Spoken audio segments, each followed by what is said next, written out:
মহারানী আগে চলুন। মহারাজ দেখুন ডাইনি, ওকে মেরে দিন। মহারানী আমার তো ভয় করতেছে। আমি দেখতেছি, দাঁড়ান। আরে ডাইনির বাচ্চা দাঁড়া, কোথায় যাচ্ছিস? আরে মহারাজ, এই ডাইনিটা আবার রানীকে মেরে দিবি না তো? আরে মরে গেলে তো ভালোই হয়। আরে এ তো ডাইনির থেকেও বড় ডাইনি। মহারাজ, রাজকুমার তো পানিতে ডুবে যাচ্ছে, তাড়াতাড়ি চলুন, তাড়াতাড়ি চলো। আরে আমার ছেলে, আরে আমার ছেলে, আরে মন্ত্রী তাড়াতাড়ি রাজকুমারকে বাঁচাও। মহারাজ আমি তো সাঁতার জানি না। আরে আমি তোকে টাকা দিই কিসের জন্য? আমি বাঁচাবো রাজকুমারকে।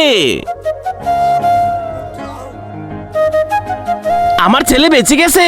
মহারাজ, মহারাজ এই দেখুন, মহারানীর লাশ জঙ্গলে পেয়েছি। মহারানী এখানে তো, এটাকে। তার আগে তুমি যদি এই ছবিটাকে সুন্দর মনে করো, তাহলে তোমার সুন্দর হাত দিয়ে ভিডিওটিকে লাইক দিয়ে চ্যানেলটিকে সাবস্ক্রাইব করে দাও, আর কমেন্ট বক্সে তোমার দেশের পতাকা দিয়ে যাও। আমি কে দেখবি? হ্যাঁ, আমি তো একটা ডাইনি। আমি রানীকে জঙ্গলে মেরে রূপ পাল্টে নিয়েছি।